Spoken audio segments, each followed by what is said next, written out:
Todo médico jovem escuta as mesmas frases. Escolhe uma especialidade que dá dinheiro. Vai para onde tem plantão. Se vira. E o resultado? Um monte de gente perdida, exausta e frustrada. E achando que isso é normal. A verdade é que a carreira médica, ela não é uma linha reta. É gestão de escolhas, propósito e posicionamento. Hoje, no Entre Batidas, a gente vai ter essa conversa sem filtro. Comigo está um dos nomes mais respeitados da cardiologia do Rio de Janeiro, com décadas de experiência prática, institucional, formativa.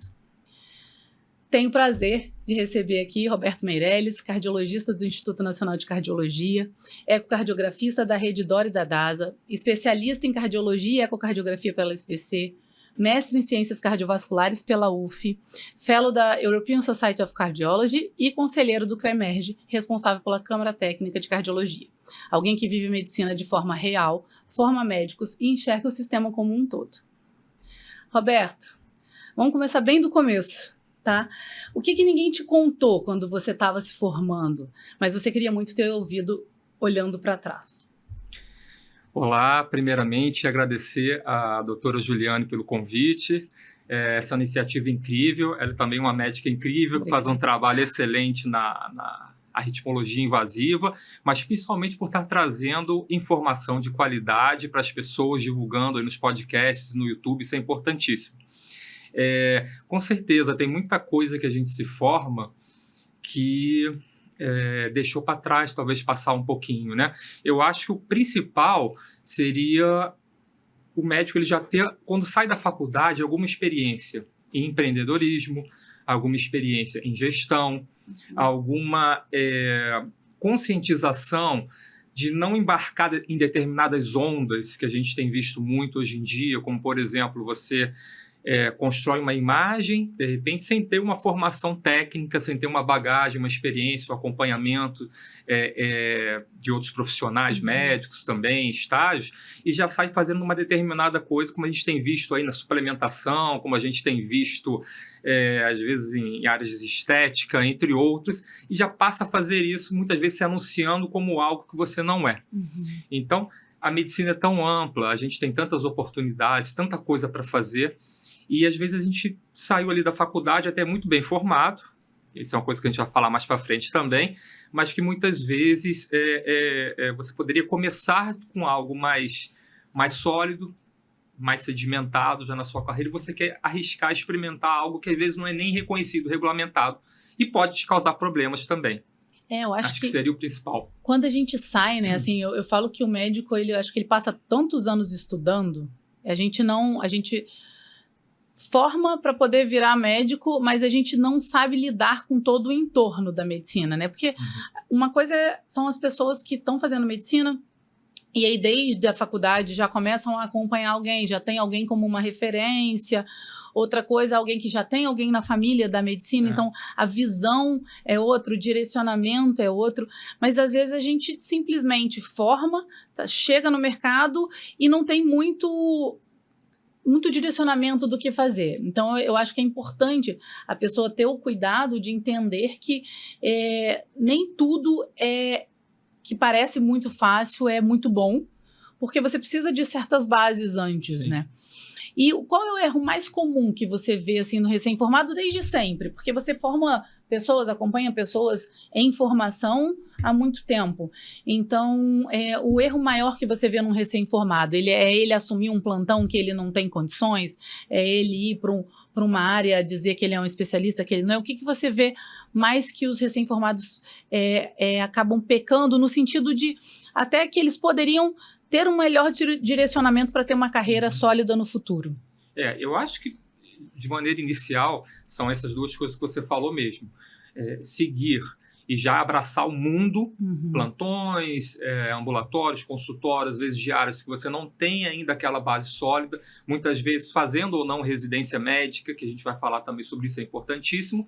E eu acho que o outro eixo é aquilo que eu tinha citado anteriormente, que é o de enveredar, talvez, por áreas que, sendo sincero, não são não só reconhecidas, como podem causar mal às pessoas, mal aos pacientes. Então, em primeiro lugar, pessoas que estão nos assistindo, sem dúvida, a medicina ela demanda o maior tempo de formação entre a maioria das grandes áreas do conhecimento. Ela é extremamente complexa, ela é custosa, independente se você cursou numa faculdade de medicina pública ou privada, ou se você fez o FIES e depois você tem que quitar aquele seu financiamento estudantil. Os livros e o material. É um trabalho extremamente complexo que a gente vai desenvolvendo e aprendendo ao longo dos anos, e uma responsabilidade jurídica, responsabilidade perante o ser humano imensa. Então, por isso tudo, o médico tem que ser reconhecido, bem remunerado, que a gente vai também falar sobre isso. Mas o que é a base? O que a gente tem que fazer um resgate da medicina? E isso talvez seja uma das principais questões que eu gostaria de falar para os recém-formados, para os médicos jovens e para todos que nos assistirem de meia idade. Eu acho que esse podcast vai ser muito bom para todos os médicos e as médicas que desejarem assistir tudo que a gente puder falar. É a relação médico-paciente. É atuar com ética. O Código de Ética Médica ele é facilmente disponível, qualquer médico pode ter em PDF, ter no seu celular, em qualquer lugar, e é acessível demais.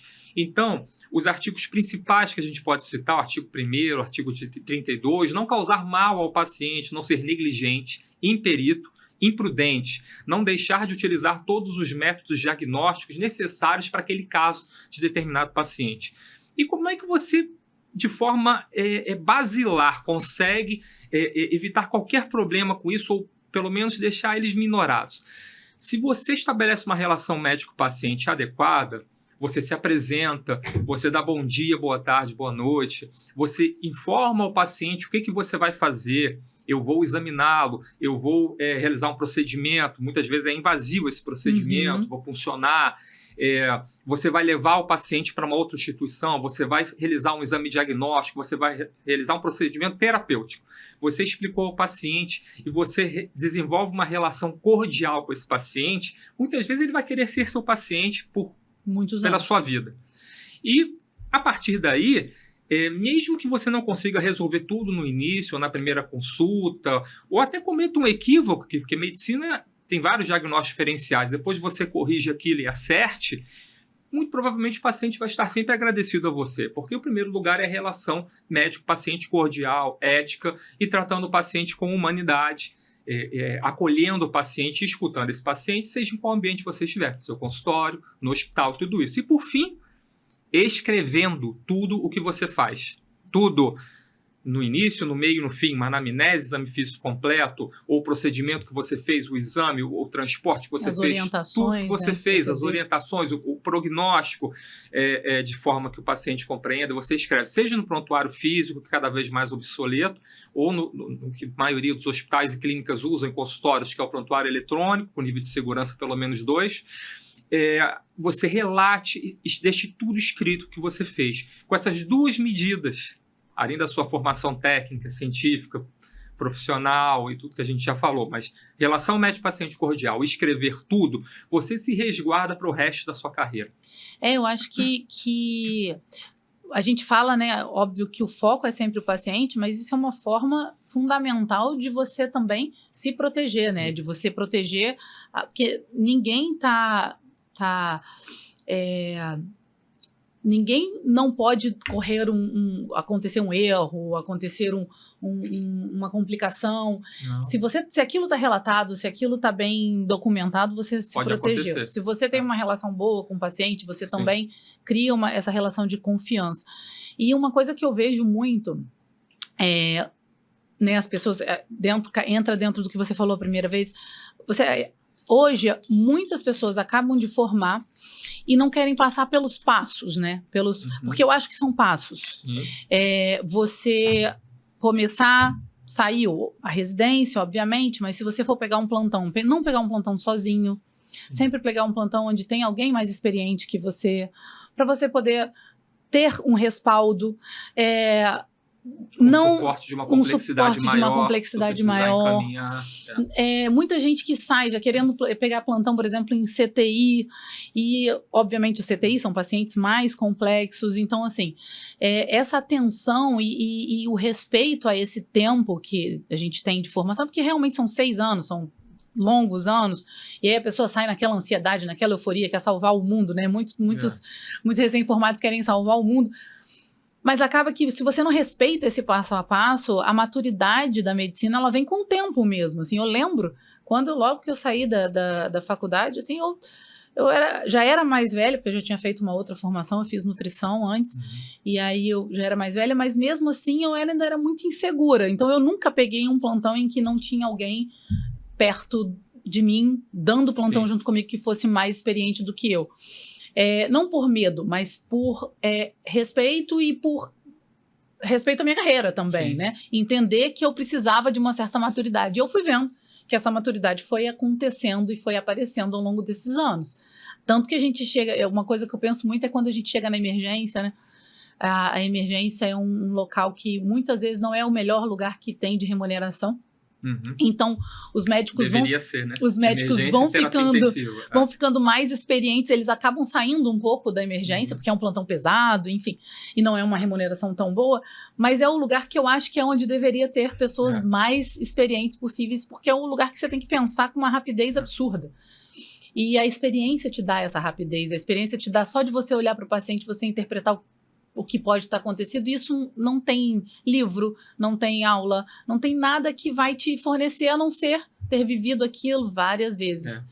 Então, assim, o que mais derruba os médicos jovens nos 2 primeiros anos de carreira? Derruba no sentido tanto emocional, porque a gente vê muito médico com burnout, quanto de construção de carreira. O que você acha que pode trazer, assim, o maior perigo dentro de uma carreira, além dessa parte ética e jurídica que a gente já falou aqui? Então, a primeira coisa é sempre, como você citou, esse passo a passo da nossa carreira, sem dúvida, as gerações mudam, né? A geração antes da nossa, a geração logo depois da nossa, a geração atual e as que virão, que já estão cursando medicina, cada vez mais jovem, que querem as coisas mais rápido, é tudo online, tudo eletrônico. Essa questão do celular, né, que algum tempo atrás não tinha celular, a gente ainda pode falar isso, né? E tem gerações que não entendem como seria viver sem o agora, o online e o celular. Mas esses passos eles devem ser realmente respeitados. O que eu aconselharia a todos que estão aqui? Independente de você já saber o que você quer ser ou não na faculdade, se você se apaixona por uma área, como eu sempre quis cardiologia desde o início, ou ainda está na dúvida entre algumas, mas além de estudar, se dedicar, especialmente também o internato, não deixar de acompanhar o seu internato, segue profissionais que estão na área que você busca, faça a prova para ser acadêmico de terapia intensiva ou de emergência, você já ter a vivência nesses ambientes, e inclusive fazendo procedimentos sob supervisão, dentro do que é legal. Aproveite bem o seu internato, que você vai rodar pela ginecologia obstetrícia, pela medicina preventiva, de família e comunidade hoje em dia, né, pela cirurgia geral, pela clínica, pela pediatria.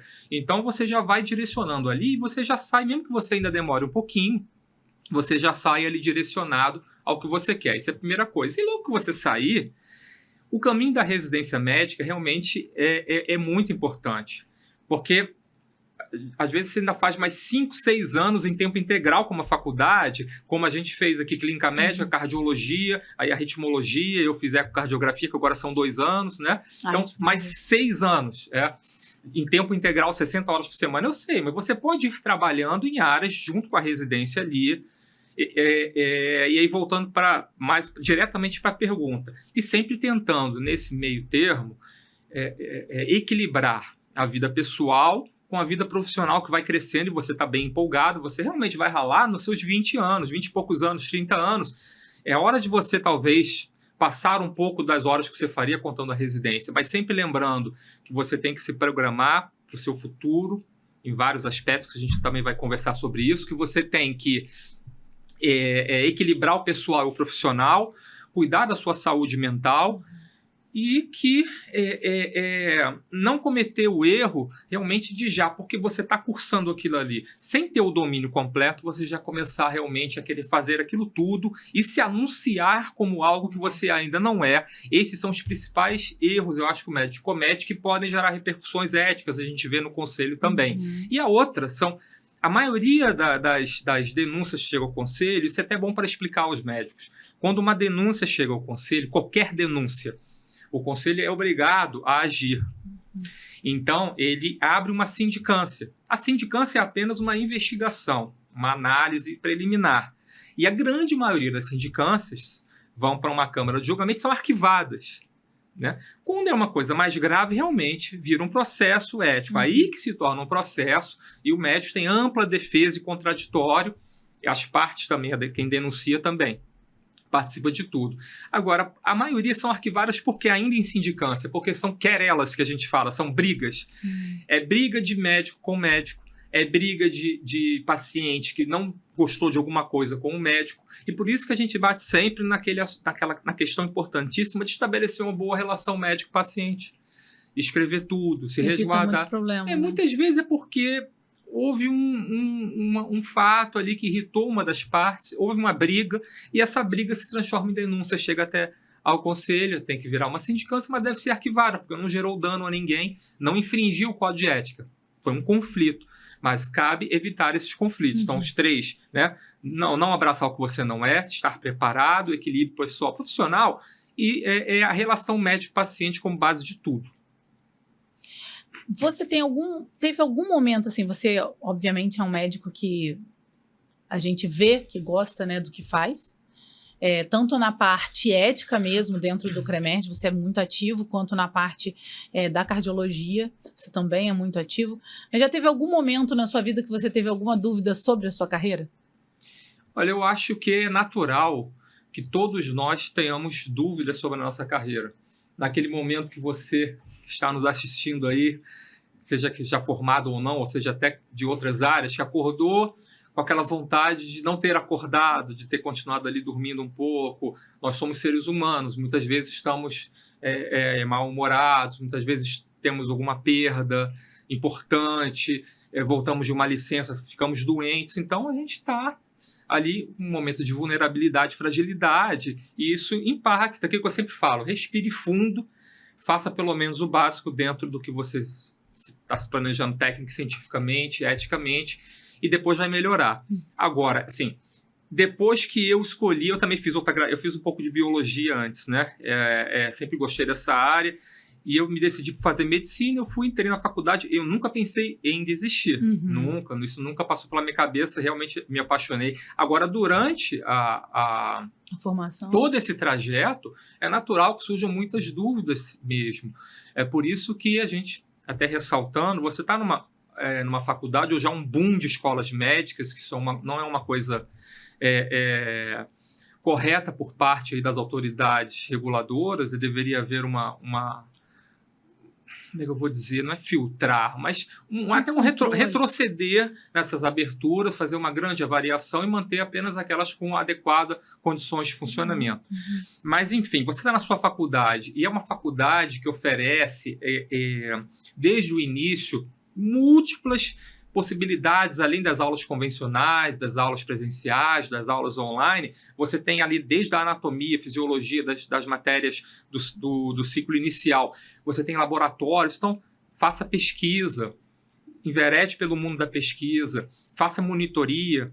Né? As faculdades, você pode ser monitor de anatomia, monitor de áreas clínicas, monitor de áreas cirúrgicas, faça monitoria. Eu fiz muitas monitorias, acho que fiz 6 na minha época, gostava muito tanto de áreas clínicas básicas e cirúrgicas. Faça pesquisa. Quando na transição do ciclo clínico, hoje em dia o currículo ele já prevê que o aluno ele já atenda paciente, já esteja no cenário, pelo menos da atenção primária, desde o início da faculdade. Então, você já está ali atendendo. E busque outros cenários na parte clínica, acompanhe serviços de áreas ali que você tem mais interesse, provas para, a gente falava na nossa época, SUSEM, né, acadêmico bolsista, mas provas para você frequentar esses ambientes, em cidades médias ou de pequeno porte, você tem até mais facilidade de acompanhar diretamente os serviços ali dentro. Entrar em setores de emergência, entrar em setores de terapia intensiva, por exemplo, lá no Instituto Nacional de Cardiologia, nós temos um CTI pós-operatório, cirurgia cardíaca, que é um dos melhores, eu diria, do Brasil, do mundo.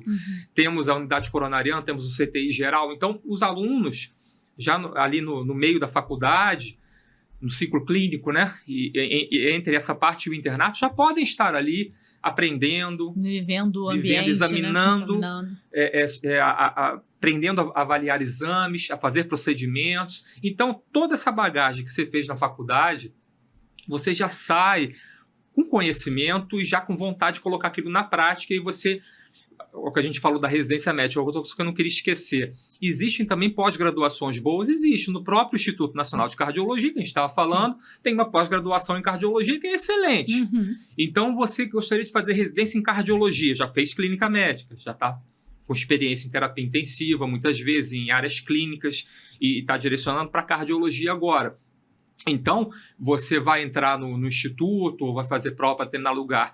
Muitas vezes você não entrou na vaga de residência médica, mas ali tem uma boa pós-graduação, que você faz praticamente vai ter um acompanhamento igual ao do residente. Ali, com supervisão, acompanhamento, a questão você termina para se anunciar como especialista em cardiologia, você precisa fazer a prova da CFM-AMB, né, que é no caso da cardiologia e da SBC. Isso tem toda a especialidade aprovado na prova de título de especialista. A residência já te dá esse título, você já pode registrá-lo. Mas é frequente também que o médico, em diversas áreas, urologia, anestesia, ortopedia, cardiologia, faça a residência, registre, mas também faça a prova de título da sociedade. Eu acho que é mais uma certificação para todos nós.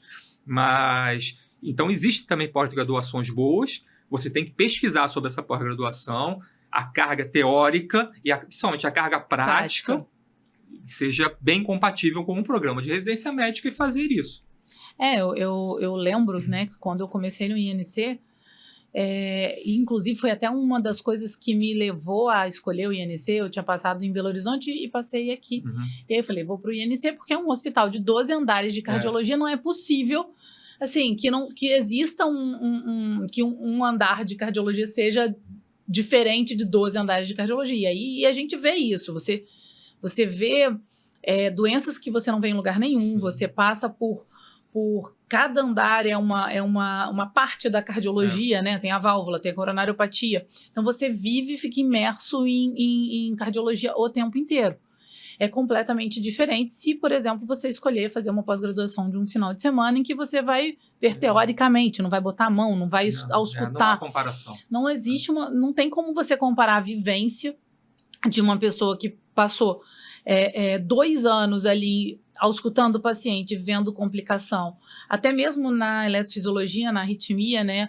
Eu falo que ali a gente vê de tudo. A gente faz a maior parte das cavas esquerdas, eu acho que do Brasil todo, que chega marca-passo de cava esquerda, destrocardia. Confesso para você que eu não consigo imaginar uma coisa que a gente já não tenha feito, porque na parte cirúrgica. Então, isso vai te dando muita mão, Sim. muito ouvido quando você é o clínico, né? O clínico é importante que você tenha o olhar, a ausculta. Hoje a gente fica muito apegado a exame, mas o exame físico te traz muita coisa. Eu lembro que quando eu comecei a fazer arritmia, na verdade eu conheci o Fernando antes da arritmia, né? Comecei o Fernando Cruz. Conheci ele ainda na cardiologia, que ele que me chamou para fazer o mestrado, e aí do mestrado que eu fui fazer a arritmia. O Fernando era uma pessoa que ele batia o olho no eletro e ele sabia tudo do paciente. Ele dava o diagnóstico ecocardiográfico pelo eletrocardiograma. Esse paciente tem estenose pulmonar, tem disfunção de VD, pelo eletrocardiograma. Então, assim, a gente não pode perder essa essência. Lógico que o exame veio para poder te dar mais dados, mais informações, mas a gente não pode esquecer que existe um passo a passo que vai te dar muita informação e só a vivência naquele vendo o paciente é que você vai realmente ganhar experiência com isso, né? Nesse bloco, eu acho que se eu tivesse deixado 2 mensagens para quem nos assiste, é isso. A melhor forma de treinamento em serviço é residência médica. Isso não tem. Agora, existem residências, infelizmente, em lugares bons, tem lugares que estão sucateados.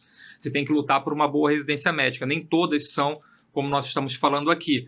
Às vezes, você tem uma pós-graduação boa, que te dá a mesma vivência. Ela pode ser uma solução boa para você naquele momento, depois você faz a prova de título. Agora, a melhor forma de treinamento de serviço, preparação do médico, é a residência médica, isso é indiscutível. Né? Essa é a primeira questão. E a segunda é o que você falou. Hoje tem muita coisa disponível ao médico, é até necessário a utilização racional dos recursos que a gente tem do sistema de saúde, seja público ou privado, Mas a anamnese e o exame físico, elas são indissociáveis do trabalho do médico. Não existe um médico sem fazer anamnese e exame físico. Então, você pode ser oftalmologista, otorrinolaringologista, ortopedista. Mesmo que você faça algo direcionado à sua especialidade, faça a anamnese, o exame físico. Os exames são complementares. A partir dali, você já sabe muita coisa sobre o paciente, como você citou, e os exames vão te ajudar depois a fechar os diagnósticos. Confirmar, né? Prováveis e depois fechar. Fechar. E você falou aí realmente assim, nem todas as residências são como a gente gostaria, né? Nem todos os serviços, na verdade, de saúde, Sim. infelizmente, são como a gente gostaria. Você tinha citado também a quantidade de escolas médicas que a gente tem hoje, a falta de estrutura dentro dos hospitais universitários que a gente tem hoje, infelizmente, né? O que gera também um pouco de frustração, gera uma ansiedade da pessoa que está ali, e muitas vezes o residente ele é mais uma mão de obra do que está ali para aprender. Então, assim, como que aquele jovem, como aquela pessoa que está acabando de sair e está entrando numa residência pode se proteger dessa precarização? Assim, o que você acha que a gente quer fazer uma residência, né? Você quer passar, aí você passou na residência, você está ali naquele hospital, e aquele hospital não é nem tudo aquilo que você gostaria. E aí você acha que vale a pena, por exemplo, no eletivo, essa pessoa ir procurar um outro serviço? O que você acha que ele pode fazer para tentar minimizar essa precarização que a gente não consegue impedir que ela exista, infelizmente, né?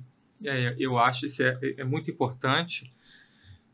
Até no seu próprio internato já, se você já está decidido o que você quer fazer, buscar informações, em primeiro lugar, sobre os programas de residência e sobre a situação atual das unidades hospitalares, geralmente hospitais, né?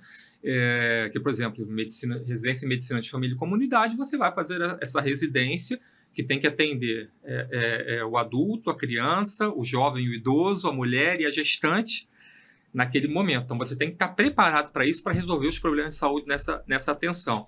E aqueles que vão fazer as áreas, as outras especialidades também, você está indo para uma instituição hospitalar, ou para um complexo hospitalar, conhecer, ver como está a situação atual, independente de ser público ou privado, porque temos residência médica hoje em hospitais públicos, que é tradicionalíssimos, e hospitais privados também, né? As instituições particulares também oferecem bons programas de residência, mas cada um com as suas vantagens e desvantagens. Então, conhecer, se informar, não deixar de ler o edital corretamente, sempre. E o que você falou, muitas vezes a instituição tem convênios com outros locais. Então, você faz uma parte da residência na sua instituição principal, que pode ser boa, ou você está achando ali que está faltando alguma coisa. Mas você sabe que vai existir um convênio.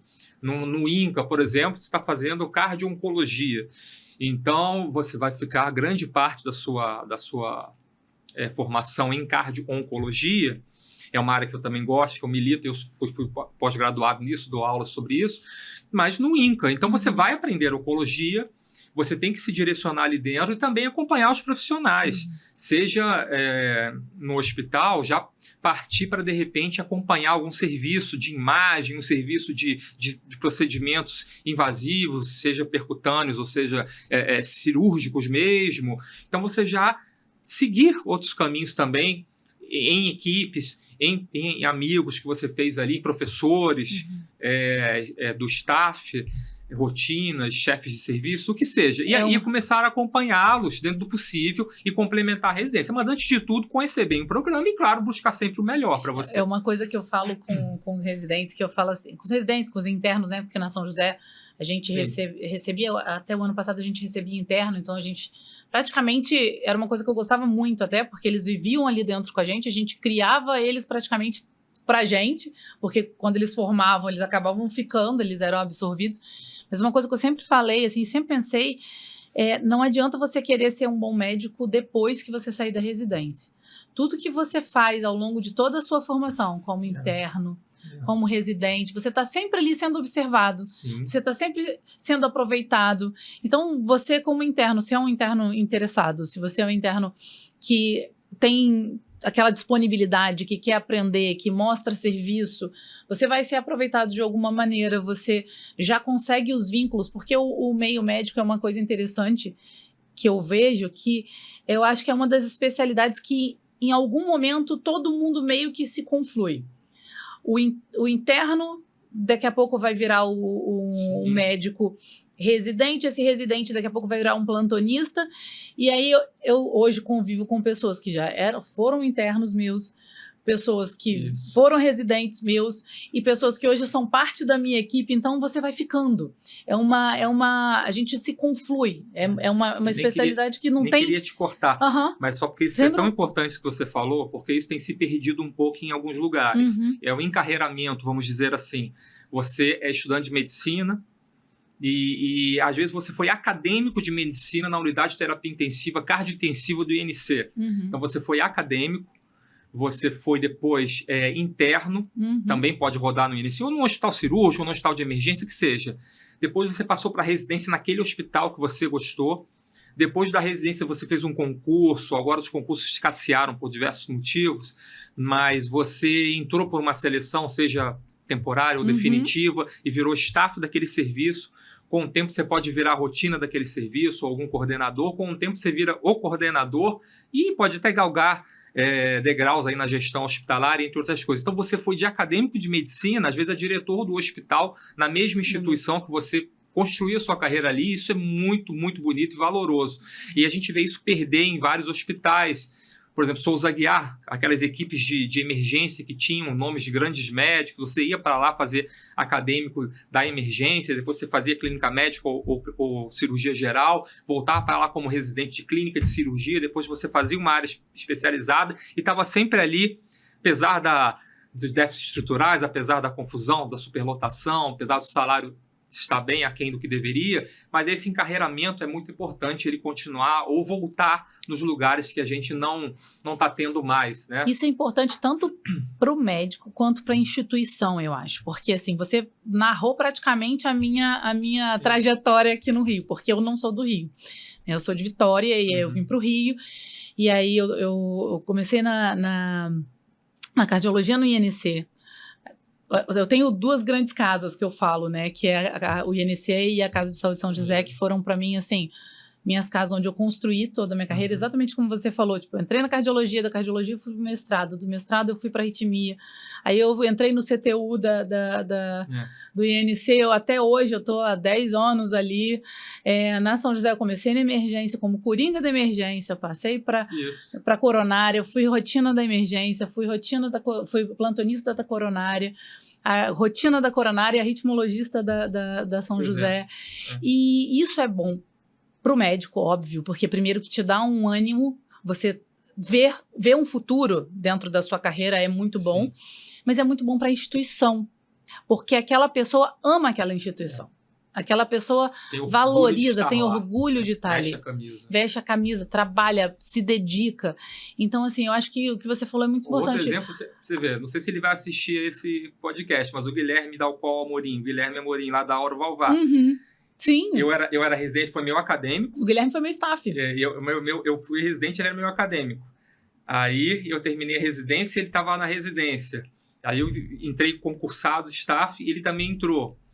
E eu segui o meu caminho, né? Fui uma época na gestão, fiquei 10 anos na Auro Valvar, estou na época de cardiografia, e ele também, staff, é agora coordenador da Auro Valvar. Ainda mais, ainda mais naquele setor, sucedendo a nossa professora Clara Wexler. Exatamente. Então, que interessante. Isso é muito bonito. E é bonito, e eu acho que as instituições também têm que voltar também a buscar esse estímulo também, porque não foi só se perdeu na construção do médico, não, mas às vezes as instituições foram, né, deixando um pouco de lado. Tudo muito temporário. Tudo muito temporário, muda muito rápido. No público e no privado. Isso tem que mudar. A gente tem que brigar contra isso. Porque valoriza o serviço, valoriza o atendimento, o médico. Eu acho que uma instituição que mantém essa sequência, essa hierarquização é bom para todo mundo, para o paciente, para o médico e para a instituição também. E aí, falando nisso, né, que você falou, muda tudo rápido. Hoje, quem está começando, como que a pessoa pode se planejar para um mercado que muda tão rápido? A gente tem um mercado que muda rápido no mundo todo, mas eu acho que especificamente no Rio de Janeiro a gente tem tido algumas especificidades por terem grandes redes. Então, é um mercado que muda muito rápido, é um serviço que muda muito rápido. Então, como se planejar para isso? Assim, e aí, já pegando um gancho, depois, se você puder dar a sequência, a inteligência artificial está entrando aí, né? Então, assim, como a gente se planejar para poder ter uma carreira dentro de um mundo que você não sabe nem onde é que vai ser amanhã? O que vai ser amanhã? Essas duas perguntas dariam um podcast inteiro, né? Então, assim, eu vou tentar não esquecer nada. E até lembrando, eu também dou aula para as alunas do M4, da Faculdade de Medicina da Estácio, lá no INC, né? Do IDOMED. E é final de segundo período, e do M5, às vezes, início do terceiro período. Estão ali chegando à metade da faculdade. Eu acho que estão pegando desde o início. Eu sempre falo nas primeiras aulas, antes de ensinar semiologia, você dá bom dia, boa tarde, boa noite, você se identificar, explicar ao paciente o que você está fazendo e registrar tudo, escrever tudo que você faz. Isso é a primeira coisa. E aí eu falo, olha, a gente vai ter a disciplina de semiologia, a anamnese, o exame físico completo, eles são fundamentais, não interessa se você vai ser neurocirurgião, oftalmologista ou dermatologista. Então, você segue isso. Então, o que vem a seguir? Você tem a parte ética, a parte da relação médico-paciente. A seguir vem a sua formação técnica, a sua formação como estudante, como interno, a sua formação científica, a sua formação em curso de extensão, como a gente acabou de falar, tentar fazer o máximo que você puder na faculdade e seu internato.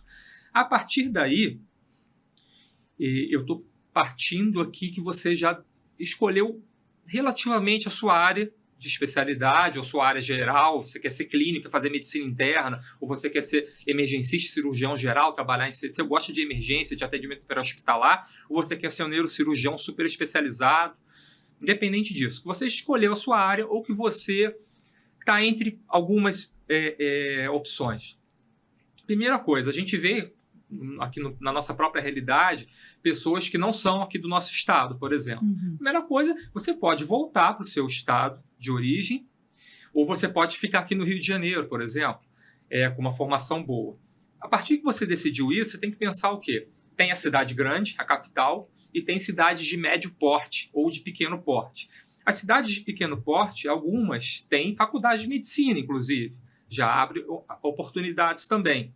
E essas cidades de pequeno e médio porte têm outras cidades nos seus arredores, que geralmente você pode construir uma rede, abrir o seu próprio consultório, o seu próprio negócio, vamos dizer assim, sendo uma visão de empreendedorismo, sua própria clínica, se associar a uma equipe ou também uma faculdade de medicina. Então, acho que o passo importante, definir, você quer ficar na cidade grande, você quer buscar outras alternativas. Tem mais coisa também, isso que eu falo que está com um podcast, tem o exterior. A gente vê muitos colegas indo para o exterior. Sim. Hoje em dia, há déficit de médicos nos Estados Unidos, no Canadá, na Europa nem tanto, mas, por exemplo, a Alemanha recebe muitos médicos do exterior, é uma medicina de altíssimo nível também na Alemanha, como eu considero a medicina brasileira de altíssimo nível, mas lá na Alemanha também, países do Oriente Médio, Dubai e regiões ali em volta, Austrália, muita gente vai. Então, se você pensa, tem aquele espírito de ir para o exterior, porque você quer mesmo conhecer novas culturas, já fez intercâmbio para falar inglês e acha interessante você fazer formações lá, você pode voltar para o Brasil depois ou não. Então, buscar as certificações nessas áreas. Hoje tem pessoas especializadas em te assessorar nisso daí. Você pode fazer por sua conta ou pode gastar alguma coisa, mas fazer com essas assessorias. Então, você se preparar para ir para o exterior, bem formado aqui, com domínio da língua, é importantíssimo. Portugal tem essa facilidade, mas Portugal está bastante saturado e a gente ouve bastante coisa ali, é um dos piores salários da Europa. Não falando mal, eu amo Portugal, mas enfim, tem países que têm déficit. Sim. Então você faz uma carreira nos Estados Unidos, uma carreira no Canadá, com as suas peculiaridades, né? O inverno menos 30 graus, enfim, mas você está decidido que você quer aquilo, você se prepara. E tem outros países também, né? Como eu falei, Oriente Médio, alguns da Europa, Austrália, então tem esse caminho.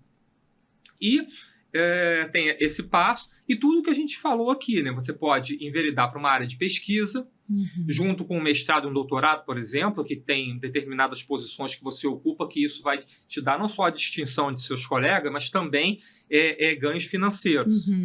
O ideal é que todo mundo valorizasse as gratificações por titulação, mas nem todas têm. E fazer, né, cursos, congressos, participar nisso. Outra grande área é o médico que ele gosta de administração, gosta de sistema de saúde, ele buscar cursos de gestão. Geralmente, gestão de sistemas de saúde, gestão de qualidade em saúde. A área de qualidade assistencial é muito importante. Ela é compartilhada com enfermagem, com outras profissões também, mas que o médico ele pode ocupar papéis importantíssimos, inclusive de liderança nessa área, inclusive de liderança na gestão hospitalar, na liderança de gestões de sistemas de saúde, na avaliação de sistemas de saúde de instituições hospitalares. Então, isso tudo é um mercado imenso. Não é só chegar e fazer um MBA. Mas a gente observa aí grandes redes, aqui no estado mesmo, que você começa naquele percurso que a gente falou, às vezes foi acadêmico lá interno, numa instituição privada. E aí você é médico ali plantonista, você começa a organizar ali o seu setor, você gosta de gestão, você gosta de administração, e aí começam a selecionar esses médicos para fazerem cursos dentro das próprias redes, das grandes redes hospitalares, esses cursos, e você vira um coordenador de setor, coordenador de emergência, depois você vira um diretor médico, um supervisor, ou diretor médico mesmo do hospital, diretor técnico, né? Responsável técnico, diretor técnico, são sinônimos. E a partir daí começa a ser diretor de hospital, enfim, e segue em frente nessa área, abandonando a clínica ou não, isso aí depende da pessoa. Então também é uma outra área. Então são múltiplas possibilidades. E como eu disse, as capitais estão bastante saturadas de médicos, mas você tendo uma boa formação, uma boa relação médico-paciente, agindo com ética e correndo atrás, fazendo seus contatos, acompanhando, você tem futuro, seja aqui ou seja indo para uma cidade média e pequena que você tem o objetivo de abrir um consultório. Isso vale para a capital também. Você quer abrir um consultório, você começa com seus plantões, você capta pacientes que estão gostando de você ali, sem ser antiético com outros colegas ou instituições, os que realmente foi possível isso. Enquanto você faz os plantões, você faz um turninho de consultório seu ou sublocado, depois você abre o seu, e aí começa a fazer aquele consultório, busca um valor que seja compatível para a sua consulta, o seu trabalho, toda a sua formação, mas que também seja compatível com aquela cidade, com o poder aquisitivo da região. Você começa a divulgar o seu trabalho, que a gente vai falar disso, mas enfim. E aí depois passa para 2 horários de consultório, 3 horários, 4, enfim, vai moldando a sua vida com isso. Ou mantém aquilo ali, mais os plantões. Depois você vira rotina e tem um consultório. Depois você vira um cirurgião, opera muito e faz um consultório para fazer o pré-operatório e o pós-operatório, acompanha os pacientes. Outra coisa, a mensagem sempre muito importante. Vocês que são cirurgiões ou área cirúrgica, recebe o paciente, anamnese, exame físico, tem o seu anestesista, anestesiologista, mas sempre vão ver o paciente no pós-operatório, conversar com o paciente, dar alta para o paciente, marcar a revisão. Não é admissível um médico operar um paciente, fazer um procedimento e não ver o paciente depois. Vamos nos cuidar e cuidar das pessoas também, né? E aí, eu, ouvindo você falar isso tudo, eu só tô com uma coisa na cabeça, assim, que é... O resumo, para mim, é que independente do tempo passe, por mais que a gente tenha tanta tecnologia, por mais que a gente tenha tanta coisa mudando, a verdade é que desde quando, né, a nossa geração anterior fez medicina, a geração que vem ou que virá, que está ou que virá, né, não existe almoço grátis. A verdade é essa. É que a gente precisa ter um percurso. Percurso, ele existe e ele precisa ser... Tem múltiplas possibilidades. Com várias possibilidades, mas todas elas você tem que seguir um percurso. Você começa e você vai subindo a escadinha. E essa escadinha vai subindo de acordo com o seu investimento em você, na sua formação, enfim, na sua área de trabalho. E aí, como que o médico ali aprende a dizer não para aquelas oportunidades que parecem super legais? Olha, eu vou te dar um plantão sábado à noite, num CTI que você vai...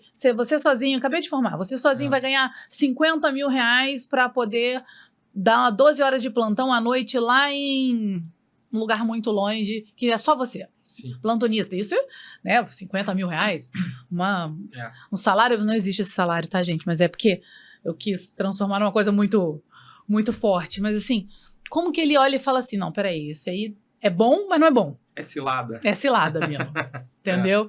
Então, assim, como que dizer não, assim? Eu acho que é difícil, né? Você chega com um dinheiro bom, com um salário bom, Sim. e aí você fala, pô, eu não vou aceitar isso não, vou aceitar aquele ali de R$ 800 o plantão de 12 horas, mas não vou aceitar os 50 mil reais que estão me oferecendo. Então, existem colegas também que se formam e eles preferem já assumir uma posição, por exemplo, numa clínica da família, em determinado local, e ao mesmo tempo dar alguns plantões em emergência, alguns plantões em um ambulatório generalista. Mas, gente, vamos pensar aqui. Para você trabalhar numa unidade de medicina da família, clínica da família que cobre toda uma região ali, você tem que ser um bom médico. Você pode até não ser um especialista em medicina de família e comunidade naquele momento, mas você tem que saber atender um adulto e suas principais condições, suas principais doenças que acometem os adultos, homens e mulheres, a gestante, um pré-natal, criança com qualidade, que não é um adulto pequeno, né? Crianças com as suas especificidades, o idoso. Então você tem que saber. Senão você está fazendo uma medicina ali mais ou menos. Você tem que cuidar da sua carreira, cuidar da pessoa, e o médico se forma para cuidar das vidas, para consolar sempre, para melhorar sempre e curar quando possível. Mas, então você tem que saber o que você está fazendo. E você vai assumir um plantão, geralmente é um plantão, muitas vezes, talvez de baixa complexidade, que chegam casos que você se sente apto a resolver, de infecções de vias aéreas, questão da virose, né? Muita gente questiona os médicos, vai falar que é virose, com uma forma depreciativa virose. Mas virose, existem milhões de viroses graves. E realmente existem viroses. Sim. E elas são grande parte da vinda na emergência, é real. Que causam muitos sintomas no trato gastrointestinal, diarreias, há problemas do sistema respiratório, altos ou baixos, pneumonias, inclusive morte. Então, dos vírus mais simples aos vírus mais virulentos ali mesmo, sem ser um trocadilho, mas você tem que estar apto a fazer aquilo ali. Se você não está, e nessa emergência teoricamente de baixa complexidade, pode ser que chegue um infarto. Todo médico deveria olhar um eletro e saber que aquele eletro pelo menos ali está alterado ou está normal. E se ele não souber, mas pelo menos levar rápido, resolver, isso aqui é um eletro que parece um infarto, e um paciente tem uma dor no peito, em queimação, que não melhora com repouso, ou melhorou só com remédio ou não melhorou ainda, está irradiando para o braço, para a nuca, para o rosto, para o pescoço, e o paciente é hipertenso, diabético, dislipidêmico, que fuma, gente, eu acho que um leigo, muitas vezes, diria que o paciente está infartando, e o médico não saber identificar isso é inadmissível. Isso é que leva a denúncias no conselho. E, às vezes, um médico, no início de carreira, com aquele CRM que a gente está vendo lá, 120, 130, o CFM novo, está nesse local, mas não está apto a estar lá, porque ele não diagnosticou um infarto. Acho que o mais importante, então, assim, que eu vejo disso a oportunidade pode ser muito boa financeiramente, mas para o seu futuro, talvez não seja essa uma boa oportunidade. Vai te dar um aborrecimento que você vai ter que enfrentar, às vezes, um processo no conselho, fora a sua própria consciência que você vai estar enfrentando ali, às vezes, alguns pacientes que morreram numa emergência, numa unidade de terapia intensiva. E você saber que foi por uma falha de perícia. Você até estudou, às vezes, que você se acha preparado, às vezes acadêmico, eu não estou generalizando, dizendo que vai chegar. Muitos vão chegar super bem preparados, mas tem que chegar também na parte de relação interpessoal, relação com a equipe, relação com os pacientes, de ser um bom médico que domina a situação ali e junto com a equipe, coordena a equipe ali para fazer o que tem que ser feito, seja invasivo ou não invasivo, dar o diagnóstico, tratar e resolver a questão. Às vezes você não se sente tão preparado, mas já vai fazendo. Então se prepare antes, acompanhe o serviço antes. Uma autocrítica, né? Acho que antes de assumir qualquer responsabilidade, fazer uma autocrítica. Isso é uma coisa que eu me sinto capaz, é uma coisa que eu me sinto confortável, é uma coisa que eu me sinto seguro. Toda vez que eu penso assim, em fazer qualquer tipo de procedimento, eu penso exatamente isso. É uma coisa que eu me sinto segura. Porque a gente que faz procedimento, né, a gente tá de frente com várias possibilidades, várias. E aí quando você para, às vezes você fala assim, isso eu me sinto segura, me sinto confortável em fazer? Dentro de todas as possibilidades que podem dar errado, eu vou saber resolver todas as coisas? Exatamente, identificar e resolver. Se não, por que eu não vou ter uma pessoa do meu lado? Raramente a gente faz um procedimento sozinho. Claro. Porque geralmente você está sempre com alguém, um ou outro é mais experiente dentro de campo, para você poder exatamente ter com quem dividir, exatamente ter com quem se apoiar, exatamente se você deixou passar, a outra pessoa não vai deixar passar. Então, e o clínico também tem que ter isso, porque é isso que você falou. Todo médico, se o médico olhar para um clínico, olhar para um eletro e ele não souber identificar um infarto com supra, por exemplo, ele pode estar, né, interferindo no tratamento desse paciente de maneira definitiva. Então, acho que a autocrítica, a consciência de se você se sente apto para aquilo ou não. Eu tinha muitos acadêmicos muito bons mesmo. E eu vou te falar que eles eram os que tinham mais medo. É natural, né? Era quem mais olhava e falava assim, mas eu acho que eu não sei, não vou dar conta quando eu formar. Não, mas você vai dar conta. Não, mas não tenho tanta certeza, porque eu acho que aquela pessoa tem tanta responsabilidade que ela, né, vai se cobrando muito. Achar que você não sabe é ótimo. É ótimo, né? Porque, assim, é bom você ter que estar nos seus cenários de prática, de trabalho, de carreira, confiante, dominando aquilo que você está fazendo. Perfeito. Agora, tem várias frases aí famosas, né? Se você é a pessoa mais inteligente de uma sala, talvez você esteja no lugar errado. Exatamente. Você sempre tem que estar onde você vai aprender alguma coisa também. Aquela outra pessoa vai te ensinar. E se você está sozinho, também tem a frase famosa que é atribuída a Aristóteles. A excelência não é apenas o estudo e você achar que é muito bom naquilo. A excelência, na verdade, é um hábito. Porque a excelência é um hábito porque você faz aquilo repetidamente. Então, você está sozinho numa unidade de terapia intensiva, ou numa emergência, ou num centro cirúrgico ali, no caso... É difícil você estar sozinho, e mesmo numa emergência e numa unidade de terapia intensiva, por mais que você esteja dentro do número de leitos que é recomendado para um médico só, nunca o ideal é estar sozinho. Mas imagine que você esteja, você tem que saber entubar o paciente, você tem que saber entubar uma via aérea difícil, se você for o único ali até um cirurgião torácico, um anestesista chegar, ou drenar um tórax, né? Você tem que saber fazer o ACLS, o ATLS, que é outra coisa que eu recomendo também, os acadêmicos, estudantes internos. Você vai trabalhar em emergência, vai trabalhar em terapia intensiva, vai trabalhar no atendimento pré-hospitalar, faça o ATLS, faça o ACLS, faça o PAUS, se você for trabalhar com criança. Então, faça os cursos e repita. Entube boneca, entube cadáver, entube ser humano ali junto com outra pessoa, entube sozinho. Aí depois vê a via aérea difícil, depois faça o curso de via aérea difícil, acompanhe um anestesista. Então, seja bom no que você está fazendo, repita aquilo múltiplas vezes, que você vai se tornar confiante e reduz ao mínimo a chance de dar algum problema para você e para a pessoa, que é o principal. Exatamente. E você está ali dentro do CREMERGE, né? Você vive toda essa estrutura por dentro, como você já falou, sabe, né, todos o que chega de queixo, o que chega de... Você acha que o médico hoje, quando ele se forma, ele sabe exatamente isso? Sabe de leis? Sabe quais são os direitos dele como médico? Sabe quais são os deveres dele? Sabe... o CFM, ele tem um código de ética, ele tem um código de profissional. Você acha que falta um pouco na nossa formação essa questão da presença do código de ética dentro da formação antes do paciente, do médico sair para trabalhar na vida, assim? Claro, nem eu sei o código de ética, a gente acaba lembrando de cor de vários artigos do código, porque a gente trabalha com isso também toda hora. Mas o médico custa ter aquilo em PDF ali no seu lado, ou um livrinho, ou no celular. É claro que falta. Da mesma forma que falta ensinar empreendedorismo, gestão, finanças para os médicos, a ética aí não é questão de falta. Não pode faltar. A ética é parte indissociável da prática médica. Às vezes você está lá na faculdade, sendo sincero aqui, tem uma aula de bioética ou uma outra questão, 90% acha chato. Não vai. Mas, ou vai, mas acha chato, né? Tem que ir. Mas assim, ou é eletivo e é pouco procurado. Ok, não vamos julgar ninguém. Mas que o médico, ele pelo menos, ele saiba ali. No início do livro do Código de Ética Médica, tem lá princípios fundamentais. Você lê aquilo ali em 15 minutos, os princípios fundamentais, você já se situa bem nos seus deveres, que são um número maior de deveres sempre, mas nos seus direitos também.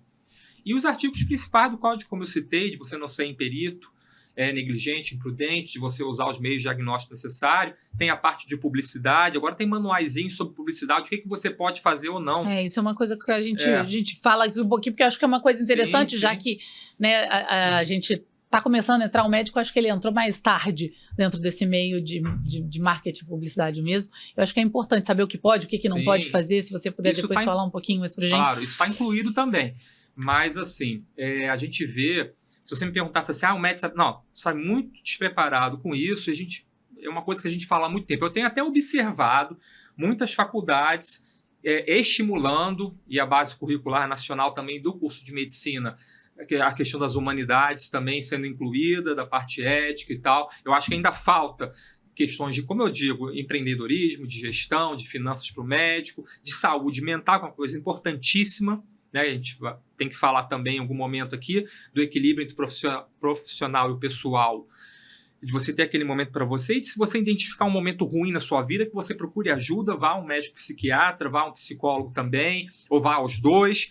Não há vergonha nenhuma de ir a um psiquiatra. Eu acho que a maioria de nós já foi, ou deveria ter ido, se não foi. Ou precisaria. Então, assim, não tem vergonha nenhuma. Então, você tem que buscar. Tem coisas que você não tem que aceitar na sua residência, no seu trabalho, tipos de assédio e de questões de aparência, de opções. Isso hoje em dia não é mais discutível, não é mais aceitável. Uhum. Então, também se busque os seus direitos. Agora, olhar para você mesmo e ver que é hora de procurar ajuda, já passou até da hora, então busque essa ajuda e você volta melhor e consegue suportar aquela carga, às vezes pesada, ali no início.